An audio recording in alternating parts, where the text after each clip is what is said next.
మద్యం కుంభకోణంలో Jagan arrest అవుతారనేది social మీడియాలో చక్కర్లు కొడుతుంది.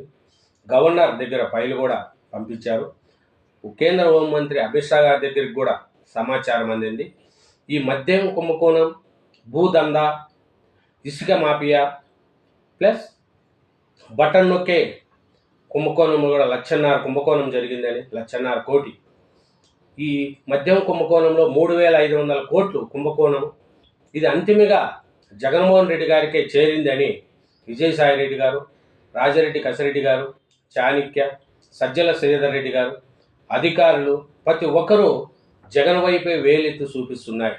ఈ డబ్బులన్నీ జగన్మోహన్ రెడ్డి గారికే చేరింది అనేది తెలుస్తుంది. అరెస్ట్ చేస్తే జగన్మోహన్ రెడ్డి గారికి ఏమైనా సానుభూతి వస్తుందా?